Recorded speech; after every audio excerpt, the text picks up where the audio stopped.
ॐ सहनाववतु सहनौ भुनक्तु सह वीर्यं करवावहै तेजस्विनावधीतमस्तु मा विद्विषावहै।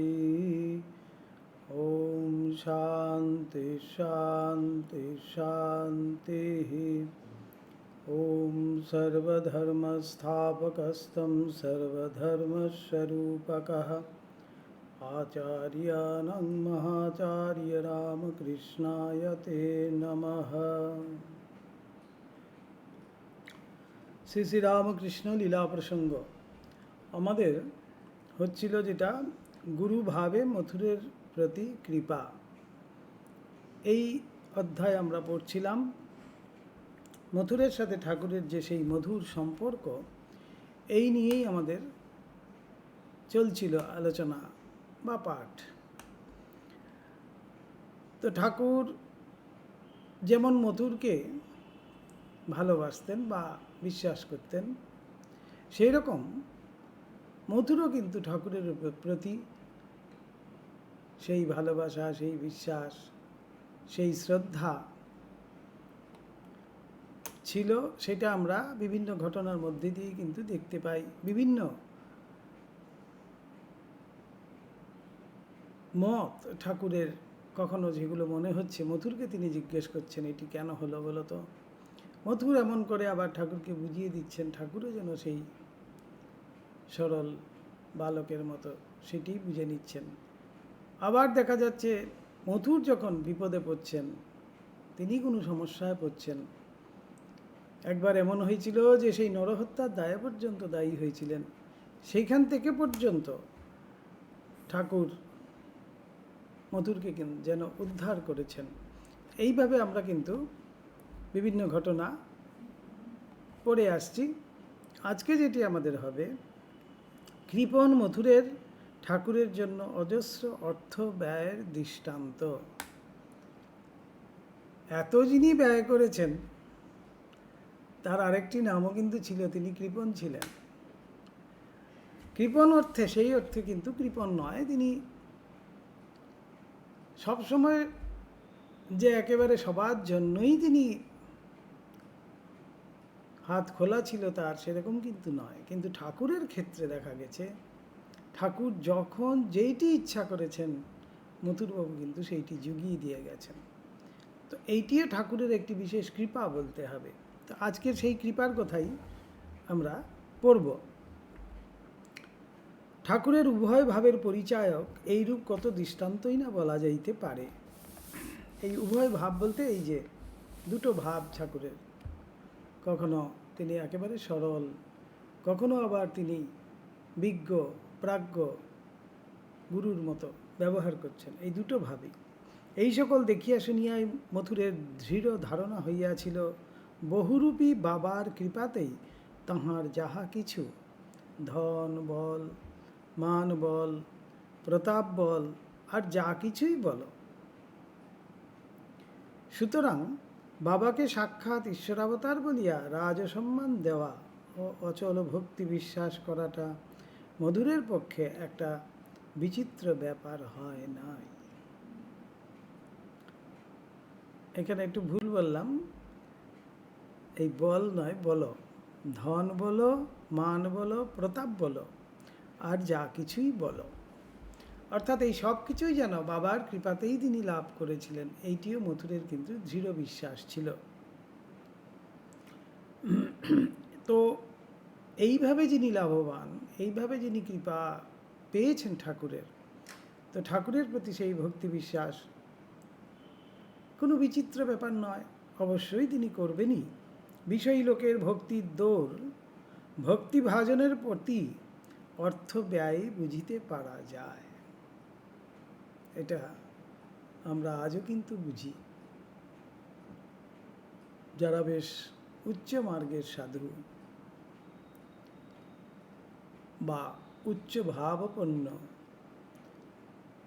তাদের কিন্তু কোনো জিনিসেরই অভাব হয় না। ঠাকুর যেমন বলছেন, দক্ষিণেশ্বরে অনেক জিনিস এসছে, অনেকে দেখছেন এইসব জিনিস এসছে। ঠাকুর তখন তাদের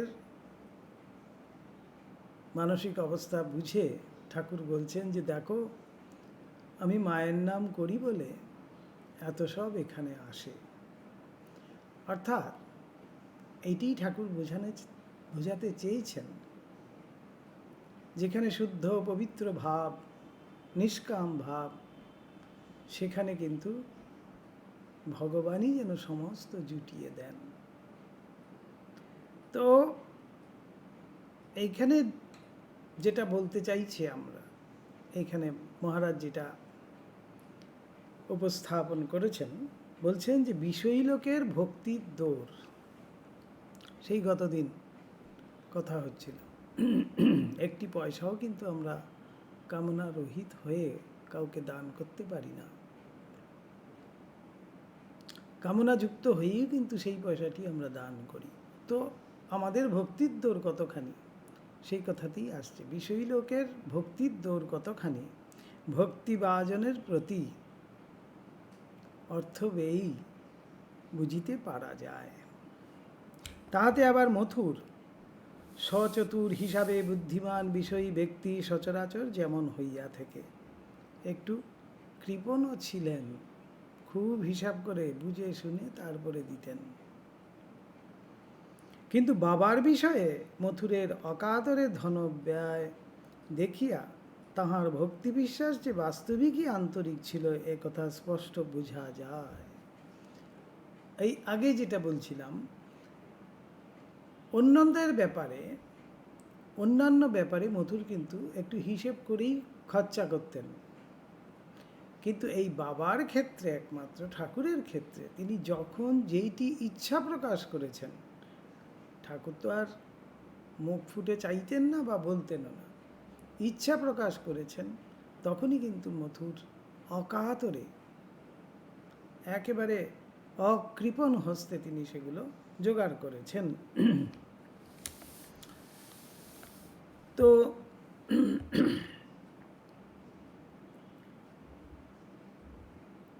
বলছেন যে মথুর এত সচতুর ছিলেন, হিসেবী ছিলেন, বুদ্ধিমান ছিলেন, অন্যান্য ব্যাপারগুলোতে তিনি কিন্তু সেগুলো হিসেব করে বুঝে শুনে তারপরেই দান দক্ষিণা করতেন। কিন্তু একমাত্র বাবার ক্ষেত্রেই দেখা গেছে তিনি যেন একেবারে যেন মুক্ত হস্ত।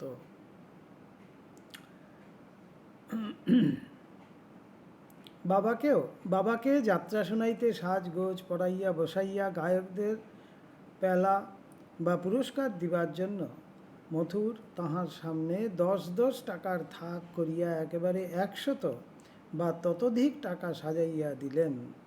বাবা যাত্রা শুনিয়া যাইতে যাইতে যেমনি কোনো হৃদয়স্পর্শী গান বা কথায় মুগ্ধ ভাবাবিষ্ট হইলেন, অমনি হয়তো সে সমস্ত টাকাগুলি একেবারে হাত দিয়া গায়কের দিকে ঠেলিয়া তাহাকে পুরস্কার দিয়া ফেলিলেন। মথুরের তাহাতে বিরক্তি নাই, একেবারে টাকা সাজিয়ে রেখেছেন মথুর, যে বাবার যখন যাকে যেরকম ইচ্ছা হবে শুনে খুশি হয়ে সেই গায়কের জন্য তিনি টাকা দেবেন। ঠাকুর হয়তো সমস্ত টাকাই একসাথে কাউকে ঠেলে দিয়ে দিচ্ছেন, তাতে কিন্তু মথুরের কোনো আপত্তি নেই। বাবার যেমন উঁচু মেজাজ, তেমনি তাহার মতোই পেলা দেওয়া হইয়াছে। বলছেন যে বাবা যেমন উঁচু মেজাজের, সেই রকমই পেলা দিয়েছেন, সেই পুরস্কার দিয়েছেন। বলিয়া আনন্দ প্রকাশ করিতে লাগিলেন, আবার ঐরূপ টাকা সাজাইয়া দিলেন। ভাবমুখে অবস্থিত বাবা, যিনি টাকা মাটি টাকা করিয়া একেবারে লোভশূন্য হইয়াছেন, তাহার সম্মুখে উহার কতক্ষণ থাকিতে পারে? ঠাকুরের কাছে কিসের আর টাকা? আবার হয়তো ভাবতরঙ্গের উন্মাদ বিহ্বলতায় আত্মহারা হইয়া সমস্ত টাকা এককালে দিয়া ফেলিলেন। পরে কাছে টাকা নাই দেখিয়া হয়তো গায়ের শাল ও পরনের বহুমূল্য কাপড় পর্যন্ত খুলিয়া দিয়া কেবলমাত্র ভাবাম্বর ধারণ করিয়া নিস্পন্দ সমাধিস্থ হইয়া রহিলেন। এই ছিলেন ঠাকুর। সামনে যা আছে তাই দিয়ে দিচ্ছেন না, নিজের পরনের কাপড়টি পর্যন্ত খুলে দিয়ে দিচ্ছেন।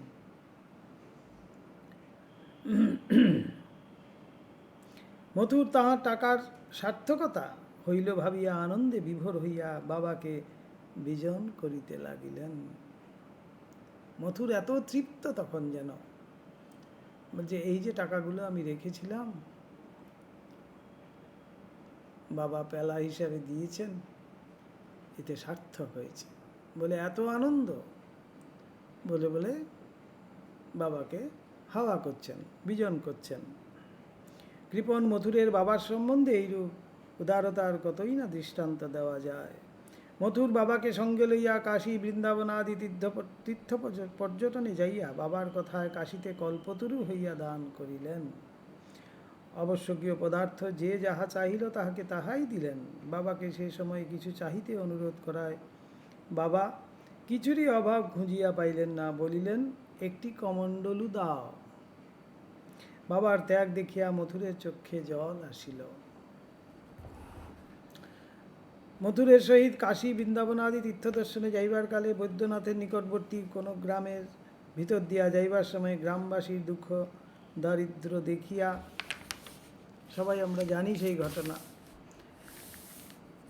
হৃদয় একেবারে করুণায় পূর্ণ হইল। মথুরকে বলিলেন তুমি তো মার দেওয়ান, এদের এক মাথা করে তেল ও একখানা করে কাপড় দাও, আর পেটটা ভরে একদিন খাইয়ে দাও। মথুর প্রথম একটু পেচ পাও হইলেন, বলিলেন বাবা তীর্থে অনেক খরচ হবে, এও দেখছি অনেকগুলি লোক, এদের খাওয়াতে দাওয়াতে গেলে টাকার অনটন হয়ে পড়তে পারে। এ অবস্থায় কি বলেন? সে কথা শুনে কে? বাবার তখন গ্রামবাসীদের দুঃখ দেখিয়া চক্ষে অনবরত জল পড়িতেছে, হৃদয়ে অপূর্ব করুণার আবেশ হইয়াছে। বলিলেন দূর শালা, তোর কাশী আমি যাব না, এই এদের কাছেই থাকব, এদের কেউ নেই, এদের ছেড়ে যাব না। এই বলিয়া বালকের ন্যায় গোঁ ধরিয়া দরিদ্রদের মধ্যে যাইয়া উপবেশন করিলেন। তাহার ঐরূপ করুণা দেখিয়া মথুর তখন কলিকাতা হইতে কাপড় আনাইয়া বাবার কথা মতো সকল কার্য করিলেন।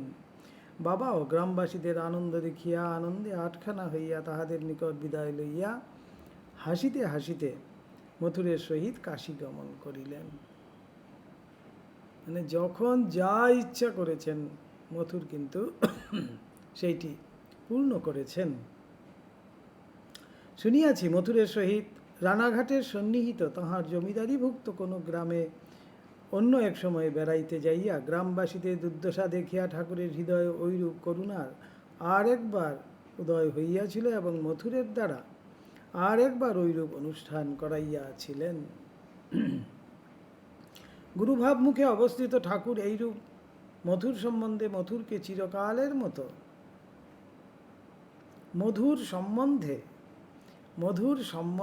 মধুরকে চিরকালের মতো আবদ্ধ করিয়াছিলেন। সাধনকালে একসময় ঠাকুরের মনে যে অদ্ভুত ভাবের সহসা উদয় হইয়া তাহাকে শ্রী শ্রী জগদম্বার নিকট প্রার্থনা করাইয়াছিলেন, মা আমাকে শুকনো সাধু করিসনি। শুষ্ক সাধু, ঠাকুর বারবার কিন্তু সেই কথা বলেছেন। অর্থাৎ অনেক সাধুই কিন্তু দেখা যায় তাদের হৃদয় বলে কিছু থাকে না, ভীষণ শুষ্ক হয়। সেই প্রসঙ্গে একটি খুব সুন্দর ঘটনা আমরা পূজ্যপাদ স্বামী ভূতেশানন্দজির মুখ থেকে শুনেছিলাম। পূজ্যপাদ মহারাজজি তখন লক্ষেশ্বর শিব মন্দির উত্তরকাশীতে সেখানে তপস্যা করছেন। পাশেই একটা কুটিয়াতে আরও দুজন সাধু তারাও আছেন। যথারীতি মহারাজ সেখানেই আছেন বলে কাছাকাছি সেই সাধুদের সাথেও পরিচয় হয়েছে, তাদের সাথে গিয়েও সেখানে গিয়ে প্রসঙ্গ করতেন, ঈশ্বরীয় কথাবার্তা হতো। হঠাৎ একদিন সকালবেলা দেখছেন একজন সাধু সেই কুটিয়ার থেকে বেরিয়ে চলে যাচ্ছেন। তো উনি জিজ্ঞেস করলেন যে আপনি কোথায় চললেন? কাঁধে পোটলা নেওয়া, ঝুলি টুলি নেওয়া। বলছেন আপনি কোথায় চললেন? বলছেন না, এখানে থাকলে আমার মন বিক্ষিপ্ত হচ্ছে। সেই সাধুটি মহারাজকে বললেন। মহারাজ বললেন যে কেন বিক্ষিপ্ত হচ্ছে, কেন? বলছে না, সে অসুস্থ, আরেকজন যে সাধু তার সঙ্গী আছে, তিনি অসুস্থ হয়ে সেই কুটিয়াতে আছেন। তার অসুস্থতার জন্য আমার মন বিক্ষিপ্ত হচ্ছে, সেই জন্য আমি এখান থেকে চলে যাচ্ছি। এই হলো গিয়ে শুষ্কতার প্রমাণ। অর্থাৎ স্বামীজি বারবার যেটা বলছেন, আমাদের চোখের সামনে এত সব জীবন্ত ভগবান ঘুরে বেড়াচ্ছেন, সেই ভগবানদের পুজো না করে, তাদের সেবা না করে আমি যদি একটি বিগ্রহর সেবা করি, একটি বিগ্রহর পূজা করি, তাহলে কি ভগবান সেই পূজা গ্রহণ করেন? কখনোই নয়। তো পূজ্যপাদ মহারাজ তখন বলছেন যে আমি তারপরে সেই কুটিয়াতে গেলাম, গিয়ে দেখলাম সে একেবারে মৃতপ্রায় হয়ে শুয়ে আছে সেই সাধুটি।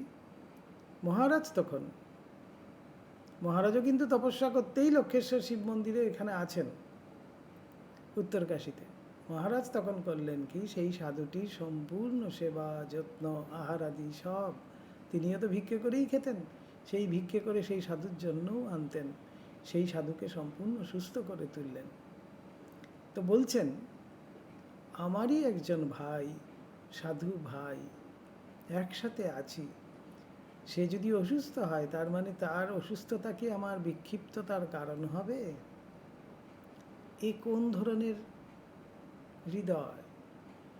এই হলো গিয়ে শুষ্ক। তাই ঠাকুরের কথায় আসছে, ঠাকুর মাকে বলছেন, মা আমায় শুষ্ক সাধু করিসনি, রসে বসে রাখিস মথুরানাথের সহিত এই প্রকার অদৃষ্টপূর্ব সম্বন্ধ তাহারই পরিণত ফল বিশেষ। কারণ সেই প্রার্থনার ফলেই জগন্মাতা ঠাকুরকে দেখাইয়া দেন তাহার দেহ রক্ষাদি প্রয়োজন সিদ্ধির জন্য চারিজন রসদ্দার তাহার সঙ্গে প্রেরিত হইয়াছে এবং মথুরানাথই তাহাদের ভিতর প্রথম ও অগ্রণী। তো এই রসদ্দার ঠাকুর কিন্তু অনেক আগের থেকেই জানেন, মা দেখিয়ে দিয়েছেন ঠাকুরকে যে ঠাকুরের জীবনে 4 জন রসদ্দার আসবে। রসদ্দার মানে হলো কি যারা সমস্ত জোগাড় দেন, জুগিয়ে যাবেন। তো এই মথুরানাথই হলেন গিয়ে ঠাকুরের জীবনে প্রথম রসদ্দার। দৈব নির্দিষ্ট সম্বন্ধ না হইলে কি এতকাল এ সম্বন্ধ এরূপ অক্ষুণ্ণভাবে কখনো থাকিতে পারিত? হায় পৃথিবী, এরূপ বিশুদ্ধ মধুর সম্বন্ধ এতকাল কয়টাই বা তুমি নয়ন গোচর করিয়াছ? আর বলি, হায় ভোগ বাসনা, তুমি কি বজ্রবন্ধনেই না মানব মনকে বাঁধিয়াছ? এই শুদ্ধ বুদ্ধ মুক্ত স্বভাব অহেতুক ভালোবাসার ঘনীভূত প্রতিমা এমন অদ্ভুত ঠাকুরকে দেখিয়া ও তাহার সঙ্গে সম্বন্ধ পাতাইয়া এখনো আমাদের মন তোমাকে ছাড়িয়াও ছাড়িতে চাহে না। মহারাজ এখানে খুব সুন্দর যেন আফসোস করছেন বা বলছেন যে এই পৃথিবীবাসী এমন যে ভগবান,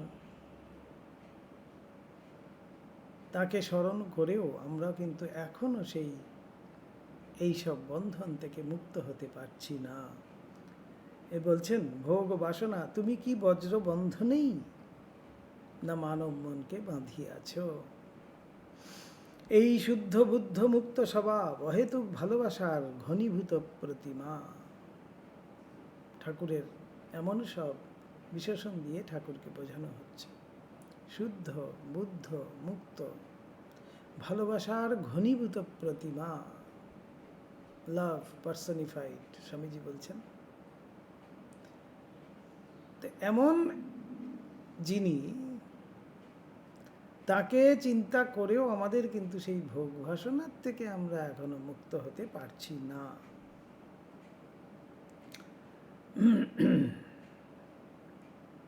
জনৈক বন্ধু ঠাকুরের নিজ মুখ হইতে একদিন মথুরানাথের অপূর্ব কথা শুনিতে শুনিতে তাহার মহাভাগ্যের কথা শুনিয়া তাহার মহাভাগ্যের কথা ভাবিয়া স্তম্ভিত ও বিভোর হইয়া তাহাকে জিজ্ঞাসা করিলেন, মৃত্যুর পর মথুরের কি হলো মশাই? ঠাকুরকে জিজ্ঞেস করছেন, এমন যার ভাগ্য, এত বছর ধরে যিনি ভগবানের এমনভাবে সেবা করেছেন, তার মৃত্যুর পরে কি হলো?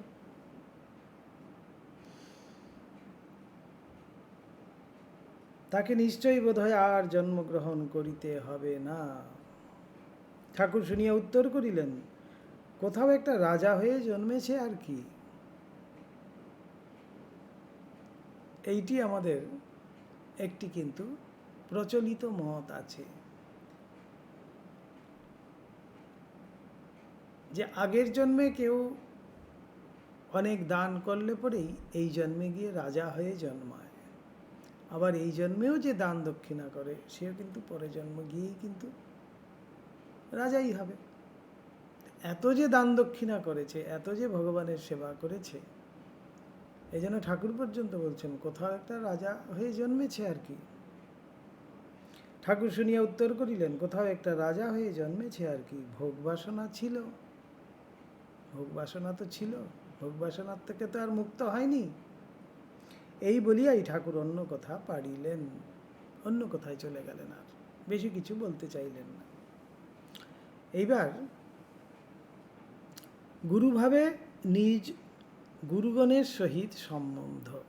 ঠাকুরের এবার তাঁর যে গুরুরা, তার সাথে কীরকম সম্বন্ধ ছিল এইবার আসছে। সর্বস্ব চাহম হৃদি সন্নিবিষ্ট মত্ত স্মৃতির জ্ঞানম অপোহনঞ্চ বেদশ্চ সর্বৈহম এব বেদ্য বেদান্ত কৃত বেদ বিদেব চাহম। গীতা। পূর্বেই বলিয়াছে, যিনি গুরু হইতে জন্মগ্রহণ করিয়াছেন, বাল্যাবধেই তাহার ভিতর ওই ভাবের পরিচয় বেশ পাওয়া গিয়া থাকে। শ্রীকৃষ্ণ নিজেই বলছেন, আমিই সেই গুরু। বেদান্ত কৃত বেদ বিদেহ চাহম চ অহম বলছেন, আমিই সেই বিদ্যৎ ব্যক্তি, আমিই সেই গুরু বেদান্তবিদ। তো ঠাকুরের সেই বাল্যাবধি আমরা কিন্তু দেখতে পাই তিনি গুরু ভাব নিয়েই কিন্তু জন্মেছেন। পরবর্তীকালে যে তার সাধন লব্ধ সেটা জিনিস, সেটা কিন্তু নয়। স্বয়ং ঈশ্বর, সেই জন্য ভগবান নিজ মুখেই কিন্তু গীতায় সেই কথা স্বীকার করছেন।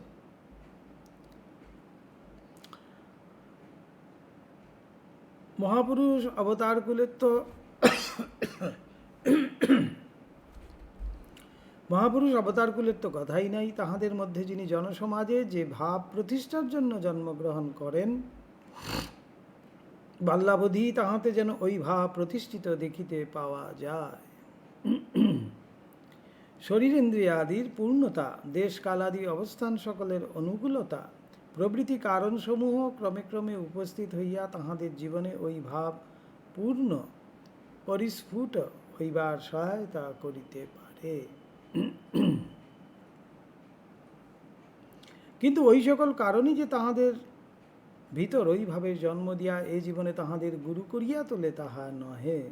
দেখা যায় উহা যেন তাহাদের নিজস্ব সম্পত্তি, উহা লইয়াই তাহারা যেন জীবন আরম্ভ করিয়াছেন এবং বর্তমান জীবনে ওই ভাবোৎপত্তির কারণ অনুসন্ধান করিলে সহস্র চেষ্টাতেও তাহা খুঁজিয়া পাওয়া যায় না।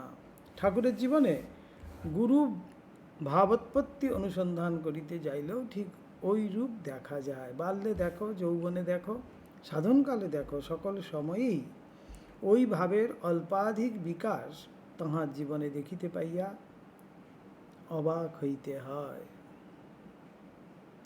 আর কিরূপে ওই ভাবের প্রথম আরম্ভ তাহার জীবনে উপস্থিত হইল, এ কথা ভাবিয়া চিন্তিয়া কিছুই স্থির করিতে পারা যায় না। বাল্যজীবনের উল্লেখ এখানে করিয়া আমাদের পুঁথি বাড়াইতে ইচ্ছা নাই। তবে ঠাকুরের যৌবন এবং সাধনকালে যে কালের আরম্ভ হইতে শেষ পর্যন্ত মথুরবাবুকে লইয়া কত প্রকার গুরুভাবের লীলার বিকাশ হইয়াছিল, সেই কালেরই অনেক কথা এখনও বলিতে বাকি আছে এবং তাহাই এখন পাঠককে উপহার দিলে মন্দ হইবে না। আবার সেই প্রসঙ্গক্রমে আসবে সেই গুরুভাব কিভাবে প্রকাশিত হয়েছিল। মন্ত্রদাতা গুরু এক হইলেও উপগুরু, মন্ত্রদাতা গুরু কিন্তু একজনই হয়, কিন্তু উপগুরু আমাদের অনেক হতে পারে, যেমন অবধূতের 24 গুরু। উপগুরু বা শিক্ষাগুরু অনেক করা যাইতে পারে। এ বিষয়টি ঠাকুর অনেক সময় আমাদিগকে শ্রীমদ্ ভাগবতের অবধূত উপাখ্যানের কথা তুলিয়া বুঝাইতে প্রয়াস পাইতেন। ভাগবতে লেখা আছে, ওই অবধূত ক্রমে ক্রমে 24 জন উপগুরুর নিকট হইতে বিশেষ বিশেষ শিক্ষা পরপর লাভ করিয়া সিদ্ধ হইয়াছিলেন। ঠাকুরের জীবনেও আমরা ওইরূপে বিশেষ বিশেষ সাধন উপায় ও সত্য উপলব্ধির জন্য বহু বহু গুরু গ্রহণের অভাব দেখি না। তন্মধ্যে ভৈরবী ব্রাহ্মণী, ল্যাংটা, তোতাপুরী ও মুসলমান গোবিন্দের নামই আমরা অনেক সময় তাহাকে বলিতে শুনিয়াছি। অপরাপর হিন্দু সম্প্রদায়ের সাধন উপায় সমূহ অন্যান্য গুরুগণের নিকট হইতে শিক্ষা করিলেও ঠাকুর তাহাদের নাম বড় একটা উল্লেখ করিতেন না। কেবলমাত্র বলিতেন যে তিনি অন্যান্য গুরুগণের নিকট হইতে অন্যান্য মতের সাধন প্রণালী জানিয়া লইয়া তিন দিন মাত্র সাধন করিয়াই ওই সকল মতে সিদ্ধি লাভ করিয়াছিলেন, এসব বলতেন।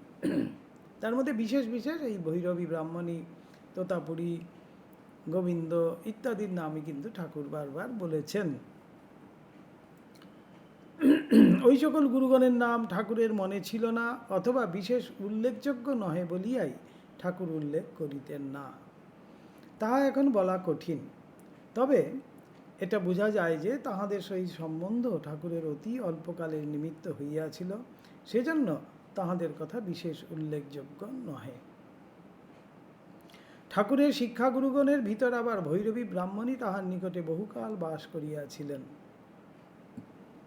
কতকাল তাহা ঠিক নির্দেশ করিয়া বলা সুকঠিন, কারণ ঠাকুরের শ্রীচরণ প্রান্তে আমাদের আশ্রয় গ্রহণ করিবার কিছুকাল পূর্বে তিনি দক্ষিণেশ্বর পরিত্যাগ করিয়া অন্যত্র গমন করেন এবং পুনরায় আর ফিরিয়া আসেন নাই ভৈরবী ব্রাহ্মণী।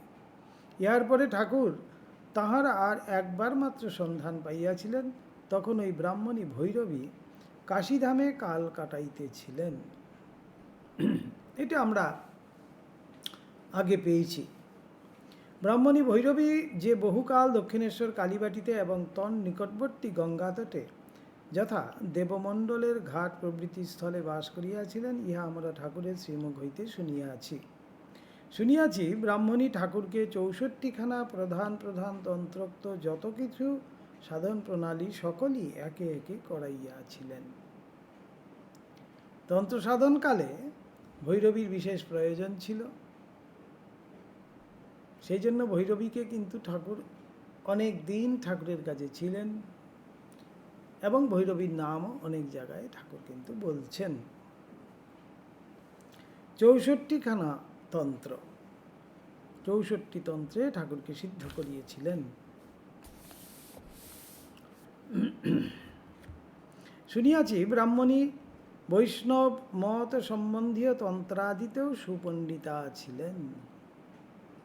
তবে ঠাকুরকে সখীভাব প্রভৃতি সাধনকালেও কোনো কোনো স্থলে সহায়তা করিয়াছিলেন কিনা ওই বিষয়ে কোনো কথা স্পষ্ট শ্রবণ করি নাই। শুনিয়াছি যে ঠাকুরকে ওইরূপে সাধনকালে সহায়তা করিবার সময় উত্তীর্ণ হইয়া যাইবার পরেও তিনি কয়েক বৎসর সর্বশুদ্ধ কিঞ্চিৎ অধিক 6 বৎসর কাল বহু সম্মানে দক্ষিণেশ্বরে বাস করিয়াছিলেন এবং ওই কালের মধ্যে কখনো কখনো ঠাকুর এবং তাহার ভাগিনের হৃদয়ের সহিত ঠাকুরের জন্মভূমি কামারপুকুর পর্যন্ত যাইয়া তাহার আত্মীয়দিগের মধ্যে বাস করিয়া আসিয়াছিলেন। শ্রী শ্রী মাতা ঠাকুরানী এই সময় হইতে ব্রাহ্মণীকে আপন শ্বশ্রুর ন্যায় সম্মান এবং মাতৃ সম্বোধন করিতেন। মা কিন্তু ভয়ও পেতেন। আবার ব্রাহ্মণী বৈষ্ণবদিগের সাধন প্রণালী অনুসরণ করিয়া সখ্য বাৎসল্যাদি ভাবসমূহের রসও কিছু কিছু নিজ জীবনে অনুভব করিয়াছিলেন। দক্ষিণেশ্বরে দেবমণ্ডলের ঘাটে অবস্থানকালে তিনি ঠাকুরের প্রতি বাৎসল্য রসে মুগ্ধ হইয়া ননি হস্তে লইয়া নয়নাশ্রুতে বসন সিক্ত করিতে করিতে গোপাল গোপাল বলিয়া উচ্চস্বরে আহ্বান করিতেন। আর এদিকে দক্ষিণেশ্বর কালীবাটিতে সহসা ঠাকুরের মন ব্রাহ্মণীকে দেখিবার নিমিত্ত ব্যাকুল হইয়া উঠিত।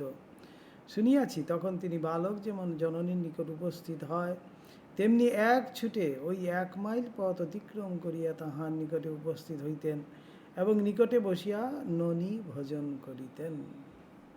এইসব ঘটনা ঠাকুরের আমরা দেখেছি। বৈষ্ণব তন্ত্রত্ব যখন তিনি সাধন করছেন ঠাকুর, তখন ভৈরবী ব্রাহ্মণী কিন্তু এরকম দেখেছি। তার কাছে একটি দামোদর শিলা পর্যন্ত ছিল, নারায়ণ শিলা, সেটিকে পুজো করতেন। সেই দামোদর শিলাকে নিবেদিত নৈবেদ্য ঠাকুর ভাবাবেশে এসে সেই নৈবেদ্য গ্রহণ করেছিলেন, ইত্যাদি অনেক সব আমরা ঘটনা আগে আগে পেয়েছি। এতদ ভিন্ন ব্রাহ্মণীও কখনো কখনো কোথা হইতে জোগাড় করিয়া লাল বেনারসি চেলি ও অলঙ্কারাদি ধারণ করিয়া পাড়ায় স্ত্রীলোকদিগের সঙ্গে নানা প্রকার ভক্ষ ভোজ্যাদি হস্তে লইয়া গান গাইতে গাইতে ঠাকুরের নিকট দক্ষিণেশ্বরে আসিয়া উপস্থিত হইতেন এবং ঠাকুরকে খাওয়াইয়া যাইতেন। ঠাকুর বলিতেন তাহার আলুলায়িত কেশ এবং ভাববিল্লল অবস্থা দেখিয়া তখন তাহাকে গোপাল বিরহে কাতরা নন্দরানী যশোদা বলিয়াই লোকের মনে হইত। ব্রাহ্মণী গুণে যেমন রূপেও তেমনি অসামান্য ছিলেন। ঠাকুরের শ্রীমুখ হইতে শুনিয়াছি মথুরবাবু প্রথম প্রথম ব্রাহ্মণীর রূপ লাবণ্য দর্শনে এবং তাহার একাকিনী অসহায় অবস্থায় যথাযথা ভ্রমণাদি শুনিয়া তাহার চরিত্রের প্রতি সন্দিহান হইয়াছিলেন। সাধারণত যেটি আমাদের দিকে নজর পড়ে। একদিন নাকি বিদ্রুপ ছেলে বলিয়াও ফেলিয়াছিলেন, ভৈরবী তোমার ভৈরব কোথায়? ব্রাহ্মণী তখন মা কালীর মন্দির হইতে দর্শনাদি করিয়া বাহিরে আসিতেছিলেন। হঠাৎ ঐরূপ জিজ্ঞাসিত হইয়াও কিছুমাত্র অপ্রতিভ বা রাগান্বিতা না হইয়া স্থিরভাবে মথুরের প্রতি প্রথম নিরীক্ষণ করিলেন। পরে শ্রী শ্রী জগদম্বার পদতলে সব রূপে পতিত মহাদেবকে অঙ্গুলি নির্দেশ করিয়া মথুরকে দেখাইয়া দিলেন। ওই সেই ভৈরব। ঠাকুর যখন মথুর যখন জিজ্ঞেস করেছেন তোমার ভৈরব কোথায়, ভৈরবী ব্রাহ্মণী কিন্তু সেই সব রূপ শিবা শুয়ে আছেন মায়ের পদতলে। সেই শিবকেই তিনি কিন্তু দেখিয়ে দিলেন, সব রূপ শিবকে দেখিয়ে দিলেন যে ওই সেই ভৈরব। আবার মথুরবাবুও কম নয়, সেখানে বলেছিলেন যে ওই ভৈরব তো অচল, সচল ভৈরব কোথায়? তখন ভৈরবী আবার বলেছিলেন এই গদাধরী এই শরীরে আমার সচল ভৈরব। একেবারে সাথে সাথে কিন্তু তিনি এতটুকু রাগ না করে মথুরকে উত্তর দিয়েছিলেন।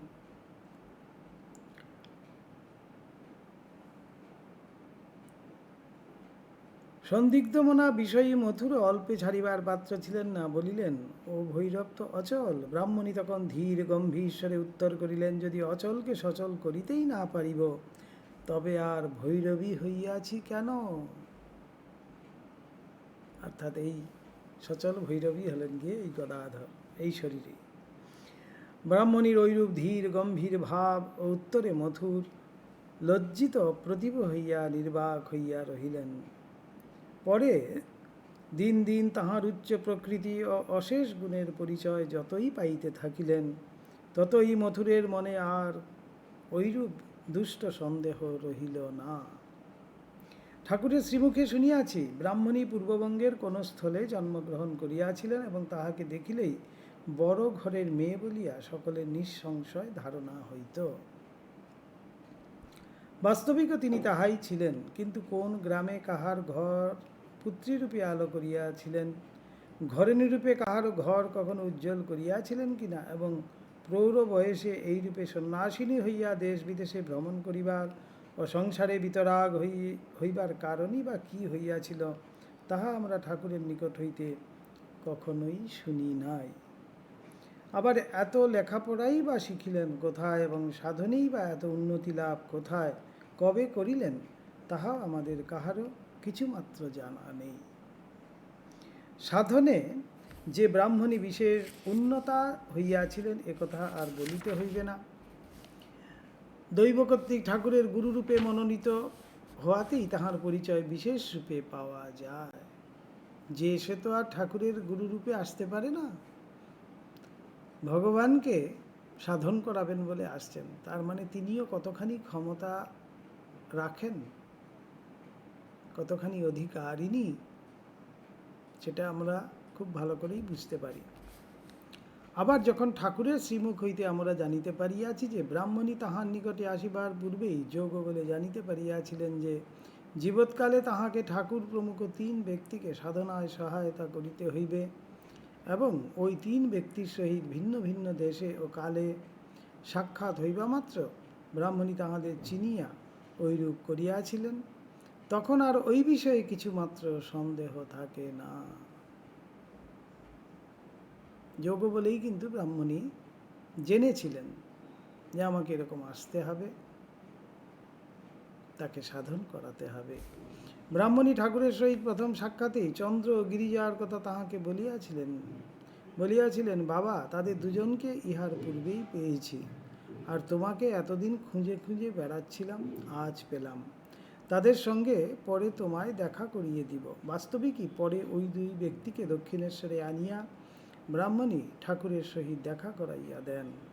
ঠাকুরের শ্রীমুখে শুনিয়াছি ইহারা দুজনেই উচ্চদরের সাধক ছিলেন, কিন্তু সাধনার পথে অনেক দূর অগ্রসর হইলেও ঈশ্বরের দর্শন লাভে সিদ্ধকাম হইতে পারেন নাই। বিশেষ বিশেষ শক্তি বা সিদ্ধাই লাভ করিয়া পথভ্রষ্ট হইতে বসিয়াছিলেন। আমরা জানি পরবর্তীকালে এই গিরিজাই বলুন আর চন্দ্রই বলুন, তারা কিন্তু সেই যে সিদ্ধি তাদের ছিল সেটাও যেন তাদের ক্ষীণ হয়ে গেছিল। ঠাকুর বলিতেন, চন্দ্র ভাবুক ঈশ্বর প্রেমিক ছিলেন, তাহার গুটিকা সিদ্ধি লাভ হইয়াছিল। মন্ত্রভূত গুটিকাটি অঙ্গে ধারণ করিয়া তিনি সাধারণ নয়নে দৃষ্টি বহির্ভূত বা অদৃশ্য হইতে পারিতেন। এইসব সিদ্ধি কিন্তু অষ্টসিদ্ধির মধ্যেই পড়ছে। এবং ওইরূপে অদৃশ্য হইয়া সযত্নে রক্ষিত দুর্গম স্থানেও গমনাগমন করিতে পারিতেন। গুটিকা সিদ্ধি, এটা একটা অষ্টসিদ্ধির মধ্যে আছে। একটা গুটিকাকে মন্ত্রপুত করে নিজের শরীরে রাখবে, রাখার সাথে সাথে সে অদৃশ্য হয়ে যাবে, তারপরে যেখানে খুশি সে গমন করতে পারবে। কিন্তু ঈশ্বর লাভের পূর্বে ক্ষুদ্র মানব মন ওই প্রকার সিদ্ধাই সকল লাভ করিলেই যে অহংকৃত হইয়া উঠে এবং অহংকার বৃদ্ধি যে মানবকে বাসনা জালে জড়িত করিয়া উচ্চ লক্ষ্যে অগ্রসর হইতে দেয় না এবং পরিশেষে তাহার পতনের কারণ হয়, একথা আর বলিতে হইবে না। ঠাকুর বারবার বলছেন, অষ্টসিদ্ধির একটি শুদ্ধিও যদি কারোর মধ্যে থাকে সে ঈশ্বর থেকে অনেক দূরে। তাহলে বোঝা গেল এইসব সিদ্ধি কিন্তু মোটেই ঈশ্বরের নয়, এগুলো সাধনলব্ধ সিদ্ধি। যেমন আমরা ল্যাবরেটরিতে করি, এটার সাথে এটা মিশালাম, এটা হয়ে গেল। এটার সাথে এটা মেশানো, এইটির জন্য আমাকে একটু জানতে হবে, পড়াশোনা করতে হবে।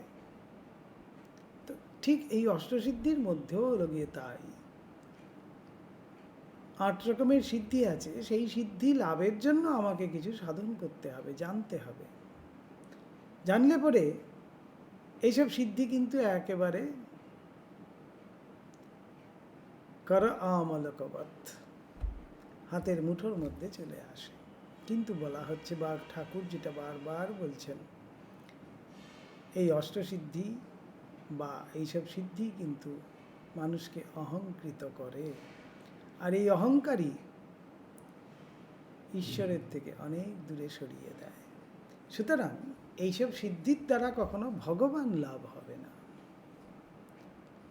মানব মনে, সমাজে, মানুষের কাছে হয়তো বিশাল একটা জায়গা করে সে নিতে পারবে, কিন্তু সে কখনো ঈশ্বরকে পাবে না। যা হয়েছিল এই চন্দ্রের কথা ঠাকুর তাই বলছেন, অহংকৃত।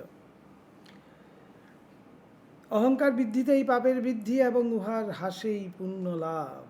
অহংকার বৃদ্ধিতেই ধর্মহানি এবং অহংকার নাশেই ধর্মলাভ, স্বার্থপরতাই পাপ এবং স্বার্থনাশই পুণ্য। আমি মলে ফুরায় জঞ্জাল, আমি মলে ঘুচবে জঞ্জাল। ঠাকুর বারবার এটা বলছেন। একথা ঠাকুর আমাদের বারবার কত প্রকারেই না বুঝাইতেন, বলিতেন, ওরে অহংকারকেই শাস্ত্রে চিজ্জর গ্রন্থি বলেছে। চিজ্জর গ্রন্থি অর্থাৎ চিত অর্থাৎ জ্ঞানস্বরূপ আত্মা, চিত আর জ্বর, চিজ্জর।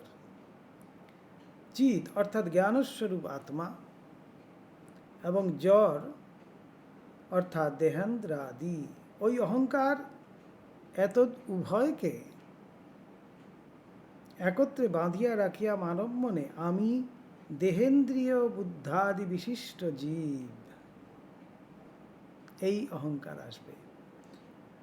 এই ভ্রম স্থির করিয়া রাখিয়াছে ওই বিষয়ে, ওই বিষম গাঁটটা না কাটতে পারলে এগুনো যায় না। আমি সেই দেহেন্দ্রিয়, এই দেহরূপী যে আমি, সেই হলাম গিয়ে সর্বস্ব। এই যে গাঁট, এই গাঁটটাকে কাটতে হবে। এই গাঁটটা না কাটা পর্যন্ত হবে না কিন্তু।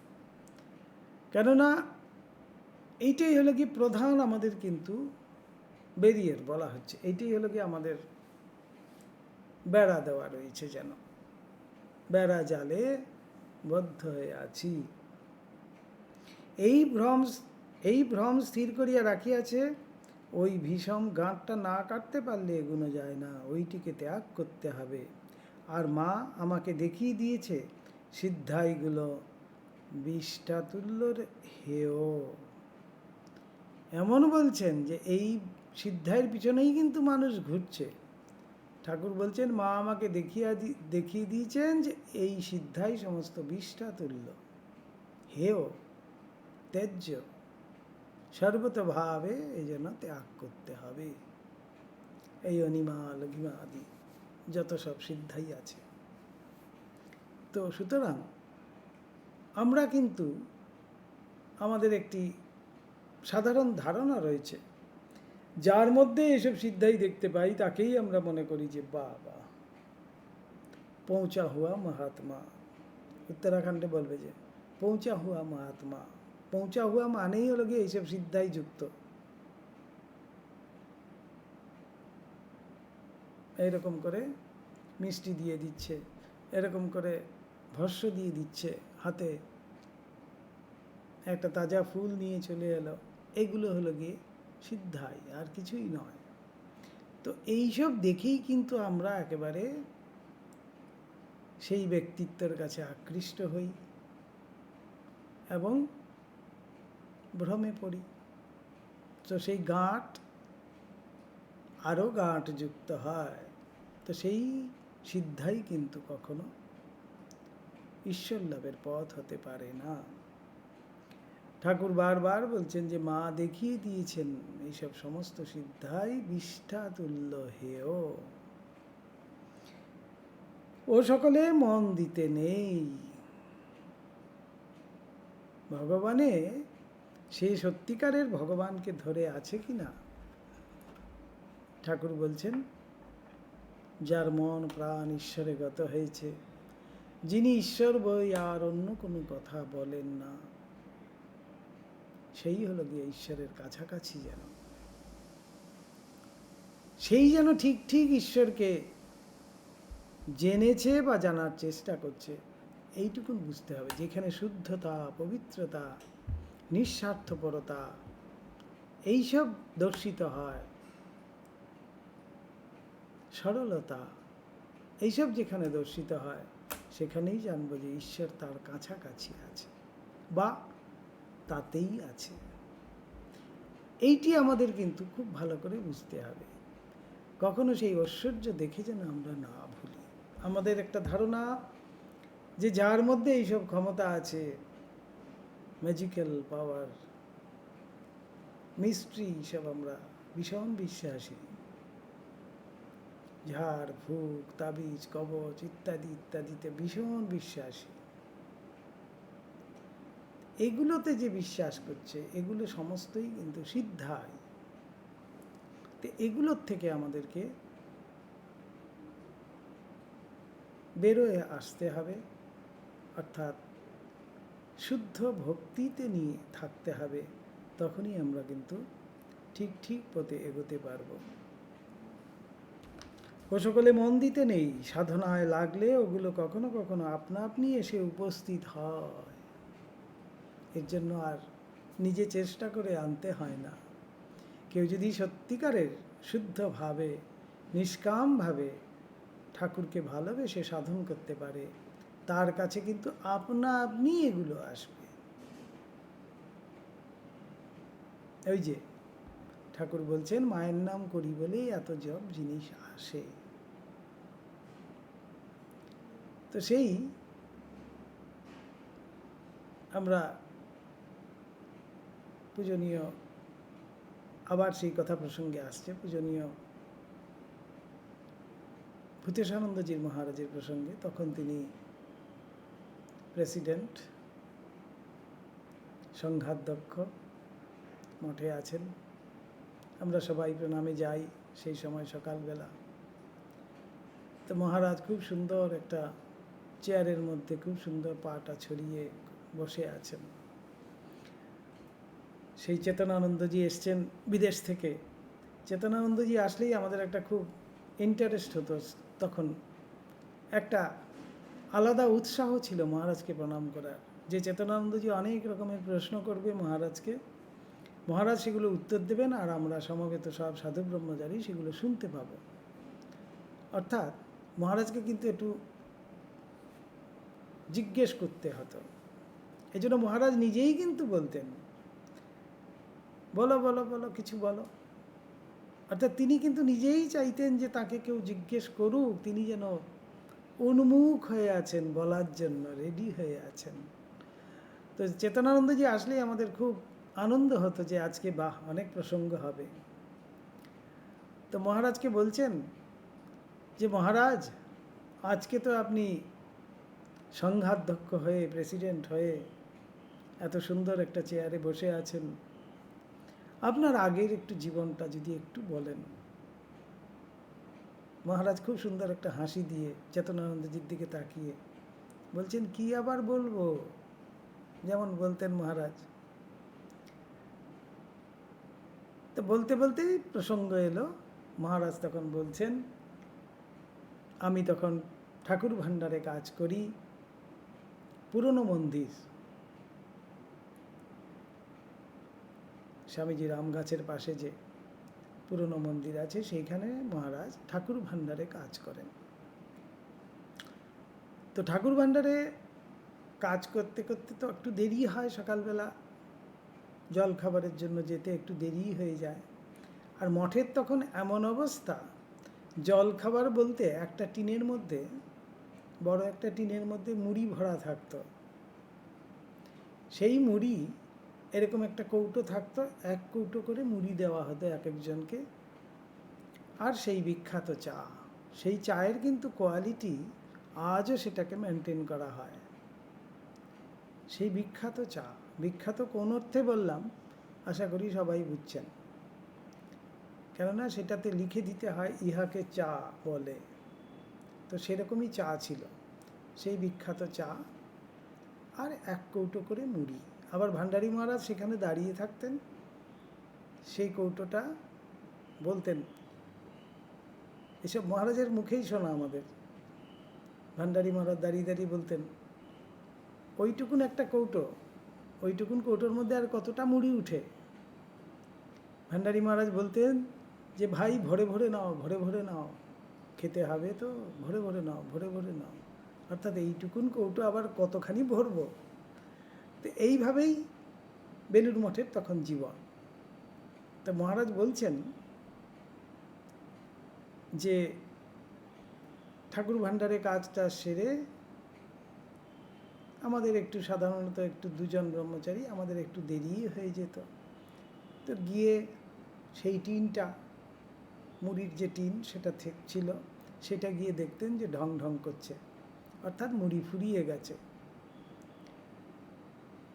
তো কি আর করব, তখন চেতনানন্দজি আবার বলছেন, আচ্ছা মহারাজ, তো তা আপনাদের খিদে পেত না, তখন কি খেতেন? বলছে, হ্যাঁ খিদে পেত, ঢক ঢক করে জল খেতাম। আমরা শুনে সব স্তম্ভিত, এমন সব কঠোর জীবনযাপন করেছেন, আজ না হয় এরকম ওই রকম গুরুর আসনে তিনি বসে আছেন। এই হলো গিয়ে তাদের জীবন, এমন কঠোর সব জীবন করেছেন, এমন শুদ্ধ পবিত্র জীবন, তাই তো তার কাছে আজকে এত সব এসছে, এত সব জিনিস, এত স্বাচ্ছন্দ্য আমরা তখন দেখতে পাচ্ছি। কিন্তু তার আগের জীবনটা যদি আমি দেখি, তিনি কত কষ্ট স্বীকার করে, কত তপস্যা করে তারপরে তিনি আজ এখানে এসেছেন। তাই ঠাকুর বলছেন যে মায়ের নাম করি বলে এখানে এত সব জিনিস আসে। তো সেই যে শুদ্ধভাবে ভগবানের নাম করবি, ভগবানকে ভাসবে, যার হয়তো কি ভক্তি হবে, কোনো কিছুর জন্য নয়, ভগবানকে ভালোবাসি তাই ভগবানকে ভজনা করব, এই শুদ্ধ ভাব নিয়ে কেউ যদি ভগবানের দিকে এগিয়ে যায়, তাহলে বলছেন এইসব সিদ্ধি আপনা আপনিই আসবে, তার জন্য আর তাকে চেষ্টা করে আনতে হবে না। স্বামী বিবেকানন্দের ধ্যানই জীবন স্বরূপ ছিল, খাইতে শুইতে বসিতে সকল সময়ই তিনি ঈশ্বর ধ্যানে মন রাখিতেন, কতকটা মন সর্বদা ভিতরে ঈশ্বরের চিন্তায় রাখিতেন।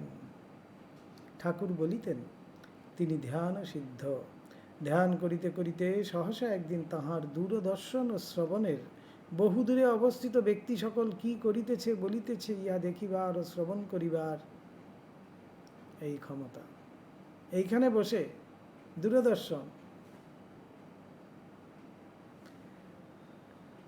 বা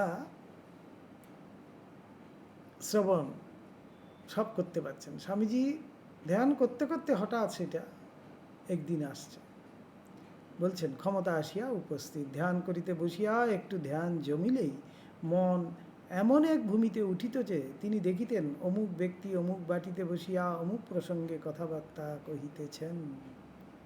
ঐরূপ দেখিয়াই আবার প্রাণে ইচ্ছার উদয় হইত, যাহা দেখিলাম তাহা সত্য কি মিথ্যা জানিয়া আসি। আর অমনি ধ্যান ছাড়িয়া তিনি সেই স্থলে আসিয়া দেখিতেন যাহা ধ্যানে দেখিয়াছেন তাহার সকলই সত্য। ক্ষমতা, এগুলোকেই বলা হচ্ছে সিদ্ধাই। তার মানে এইসব সিদ্ধাই মানেই কি তাহলে ঈশ্বর লাভ হয়ে গেল, সে পৌঁছা হওয়া মহাত্মা হয়ে গেল? তা কিন্তু নয়। ঠাকুর সেইটাই বোঝাতে চাইছেন। একটুও মিথ্যা নয়। কয়েক দিবস ঐরূপ হইবার পর ঠাকুরকে ওই কথা বলিবা মাত্র ঠাকুর বলিলেন, ও সকল, এই উত্তম গুরু তিনি ঠিক ঠিক পথে চালিত করেন। ঠাকুর কি বলছেন? ঠাকুর বলছেন, ও সকল ঈশ্বর লাভ পথের অন্তরায়। এগুলো কিন্তু ঈশ্বর লাভের পথের অন্তরায়, সহায়ক নয়। এখন কিছুদিন আর ধ্যান করিসনি, ধ্যান করতেই বারণ করে দিচ্ছেন ঠাকুর। দেখুন কিরকম স্ট্রিক্ট গুরু। আমরা হলে ভাবতাম, বাহ, এটা তো বেশ সুন্দর একটা শক্তি এসে আমার মধ্যে কাজ করছে, বেশ ভালো ভালো, এতে অনেক নাম কামানো যাবে, অনেক যশবৃদ্ধি হবে আমার, এইভাবে। কিন্তু না, ঠাকুর বলছেন এগুলো কিন্তু আমাদের যে লক্ষ্যে পৌঁছানোর পথের অন্তরায়। গুটিকা সিদ্ধি প্রাপ্ত হইয়া চন্দ্রেরও অহংকার বাড়িয়া উঠিয়াছিল। ঠাকুরের নিকট শুনিয়াছি চন্দ্রের মনে ক্রমে কাম কাঞ্চনা শক্তি বাড়িয়া যায় এবং এক অবস্থাপন্ন সম্ভ্রান্ত ধনী ব্যক্তির কন্যার প্রতি আসক্ত হইয়া ওই সিদ্ধাই প্রভাবেই তাহার বাটিতে যাতায়াত করিতে থাকেন এবং ওইরূপে অহংকার ও স্বার্থপরতার বৃদ্ধিতে ক্রমে ওই সিদ্ধাইও হারাইয়া বসিয়া নানা রূপে লাঞ্ছিত হন। দেখুন, যার জন্য ঈশ্বর প্রেরিত হয়ে গুরু পর্যন্ত এসেছিলেন ভৈরবী ব্রাহ্মণী, ভৈরবী ব্রাহ্মণী ধ্যানে জেনেছিলেন যে তাকে এসে সাধন করাতে হবে। চন্দ্র গিরিজা, যেই চন্দ্রকে ব্রাহ্মণী পর্যন্ত সাধন করিয়েছিলেন, কিন্তু যদি সাবধান না হয় তাহলে কিন্তু ঠিকঠাক হলো না। তো এই জন্যই বলা হচ্ছে যে গুরু হয়তো বলে দিয়েছেন আমাকে, কিন্তু গুরুর কথাটি আমাকে ঠিকভাবে যদি আমি নিতে না পারি, বুঝতে না পারি, তাহলে কিন্তু আমি পথভ্রষ্ট হয়ে যাব। এই জন্য এই আধ্যাত্মিক পথে বিশেষ করে আমাকে অত্যন্ত সতর্ক থাকতে হবে, সজাগ থাকতে হবে এবং তাঁর শরণাগত হয়ে থাকতে হবে। এইটি হলো গিয়ে আমাদের আসল পথ। আজ এই পর্যন্তই। ওম নিরঞ্জনম নিত্যম অনন্তরূপম ভক্তানুকম্পাধৃতবিগ্রহং বৈ ঈশাবতারং পরমেশমিড্যম তম রামকৃষ্ণং শিরসা নমামঃ। ওম শান্তি শান্তি শান্তি। হরি ওম তৎসৎ। শ্রীরামকৃষ্ণার্পণমস্তু।